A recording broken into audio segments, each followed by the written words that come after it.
प्यारे बच्चों, आज हम पढ़ेंगे भाई 10वीं क्लास का 10वां चैप्टर है स्पर्श रेखाएं। ये स्पर्श रेखाएं कौन सी हैं? इसने अंग्रेजी में टेंजेंट बोले यार भाई। जैसे कोई भी वृत्त है, इसको एक छूती हुई कोई लाइन निकल जाए ना, इसको बोलते टेंजेंट। और इस पॉइंट ऑफ टेंजेंसी पे, ये जो पॉइंट है इस पर कोई लंब खींच दिया, इसने नॉर्मल बोले यार, अंग्रेजी में आओगा +2 में आओगा नॉर्मल। एक अगली बात है, कोई भी लाइन है जो इसका मुँह का निकल जा इस तरह, इसको बोलते हैं छेदक रेखा भाई। छेदक रेखा कोई वृत्त है उसमें हमेशा एक तो यो जो है ना कि वो है सेंट्रो है, इसने परिधि बोलिया करें, या जो लाइन खिंचगी ना इसने छेदक रेखा बोलिया करें, अंग्रेजी में इसने बोलिया सीकेंट। सीकेंट हो जा उसके बाद जो है इस एक वृत्त जो है उसके ऊपर निरी जो कैसे कहा भाई, बहुत नियम, कितनी भी स्पर्श रेखा कह सका, स्पर्श रेखा कितनी भी अनेक अपरिमित स्वरूप से बहुत सारी। लेकिन एक बात इसमें ध्यान रखनी पड़ेगी, जो वृत्त है उस पर सिर्फ 2 समानांतर स्पर्श रेखाएं हैं। जैसे आप आम में सामी होगी, यह खींचती तो इसके सामी यह बन गई, 2 समांतर होंगे सिर्फ, और फालतू नहीं भाई। इसमें एक बात और है, जो इसमें जो परिधि को मिलाने वाली जो छेद करने वाली छेदक कह लेते हैं, इसको बोलते हैं हमने जीवा बोलते हैं। और सबसे बड़ी जीवा जो है ना, ये इसका व्यास हो है, ये जो है। अब हम जो है ना एक्सरसाइज शुरू करते हैं, जिसका ये बेसिक था इतना सा। जो पहला है, एक वृत्त पर कितनी स्पर्श रेखाएं खींची जा सकती हैं? ये तो अपरिमित रूप से अनेक होगी, यहीं लिख दूं मैं इसका आंसर। एक वृत्त पर अपरिमित रूप से अनेक स्पर्श रेखाएं कितनी भी खींच सको भाई, खींची जा सकती है। ये भाई बताया था यो, मतलब एक वृत्त पर जो है ना आप कितनी भी स्पर्श रेखा खींच सको। जैसे हमने यहीं ले लिए, ये वृत्त है कोई भी, इसका यह भी खींच सको, यह भी खींच सको, यह भी खींच सको, यह भी, इस तरह जो है ना खींची जाऊंगी अनेक रूप जो है। दूसरा है खालिस्तान का, किसी वृत्त की स्पर्श रेखा से, ये स्पर्श रेखा तो एक का बिंदु पर कटेगी, स्पर्श करेगी, तो एक हो गया, एक बिंदु पर प्रतिच्छेद करती, सिर्फ एक बिंदु पर है। वृत्त को 2 बिंदुओं पर प्रतिच्छेद करने वाली रेखा, ये भाई बताया था, एक आड़ा काट दिया और एक आड़ा काट दिया, यू हो गया, यू काट दिया, तो ये इसने बोला छेदक रेखा। इसको क्या बोला है? छेदक रेखा भाई। एक वृत्त की समांतर कितनी उसके बताया था, 2 उसके हैं। एक मान लिया खींच दी, एक यह खींच दी, यह खींच दी, मान लिया 2, सिर्फ 2 उसके, न्यू खींचोगे तो न्यू आ जाएगी, तो सिर्फ 2 बन सके भाई। वृत्त तथा उसकी स्पर्श रेखाओं के उभयनिष्ठ बिंदु को, वृत्त तो उसके जो उभयनिष्ठ बिंदु उसने बोला स्पर्श बिंदु, पॉइंट ऑफ कॉन्टैक्ट है, स्पर्श बिंदु कहते हैं। सिर्फ इतना सा था, यो जितना ध्यान रखना है। ये इसका तीसरा क्वेश्चन देखो भाई। तीसरा क्वेश्चन में है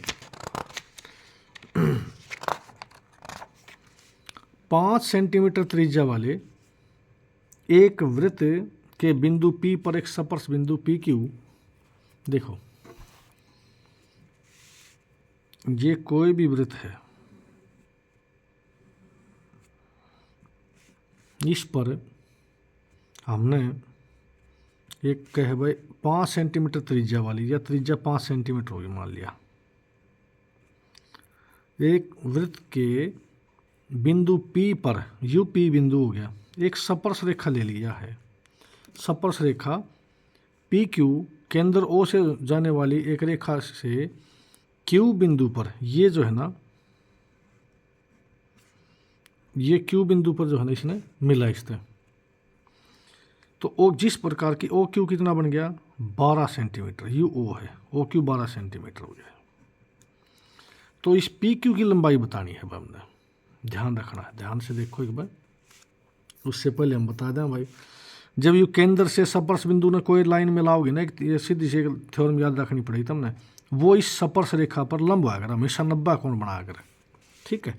देखो क्या कहेंगे, दिया है, ये इस तरह लिखना पड़ेगा, ओ केंद्र वाले दिया है, हम लिखोगे ओ केंद्र वाले वृत्त में त्रिज्या बराबर है, त्रिज्या कितनी है 5 सेंटीमीटर है, और ओ क्यू ले लो बराबर है 12 सेंटीमीटर में। ठीक है, ज्ञात करना है, क्या ज्ञात करना है भाई, पी क्यू की लंबाई। ठीक हो गया। तो इसमें जब ये संख्यात्मक आ रहा है उसने हल करवाएंगे, और जब प्रूव करना था सिद्ध जो है ना प्रमाण देवांगे। ये देखो, ओ केंद्र वाले वृत्त में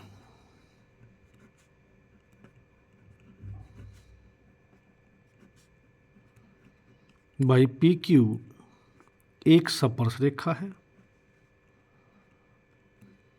ठीक हो गया ना, एक स्पर्श रेखा है, तथा ओपी केंद्र से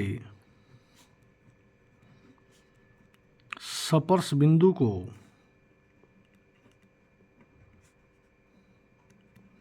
मिलाने वाली रेखा है।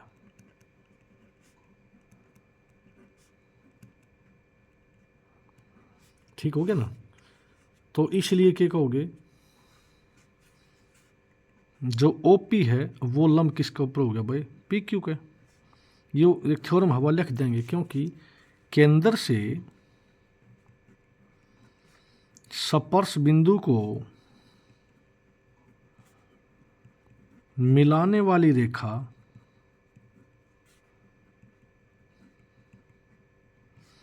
स्पर्श रेखा पर लंब होती है। ठीक हो गया ना, केंद्र से स्पर्श बिंदु में मिला रही है तो ये हमेशा लंब आया करे। इतना हो गया। अब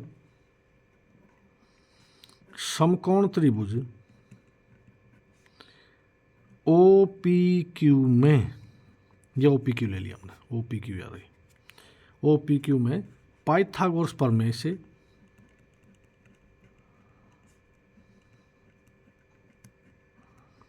भाई कर्ण का वर्ग बराबर आधार का वर्ग और जमा में लंब का वर्ग हो जाएगा। ये भी कर्ण ध्यान रखना, बस जो हमारा 90 का कोण है ना उसके साम्य वाली भुजा कर्ण है, तो ओ क्यू का वर्ग बराबर हो जाएगा ओ पी का वर्ग जमा में पी क्यू का वर्ग। अरे वह मान धर दो, ओ क्यू हमारा 12 है,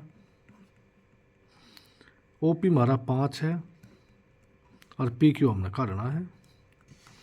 ये 12 और 144 हो गया, और ये 25 और का माइनस का हो गया, बराबर पी क्यू का वर्ग। यानी कह लो पी क्यू का वर्ग बराबर है 144 में 25 गए 119 बचेगा।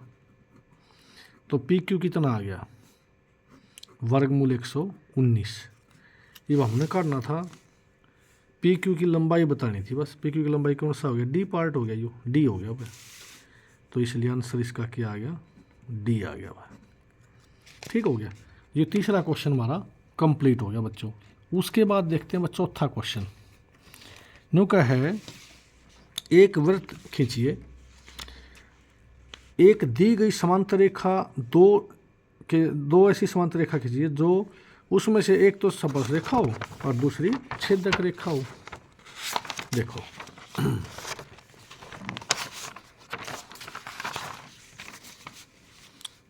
चौथा क्वेश्चन है, बिल्कुल आसान है भाई। यू हमारा कोई भी जो है ना वृत्त है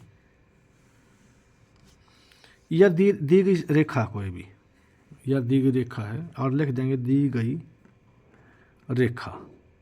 न्यू का इसके समानांतर एक तो स्पर्श रेखा खींचनी है दयारी, जो इसने छू है उसने बोला अगर स्पर्श रेखा, और एक छेदक रेखा जो दो बिंदुओं पर इसने काट दी चली जाए, या यह हमारी छेदक रेखा होगी।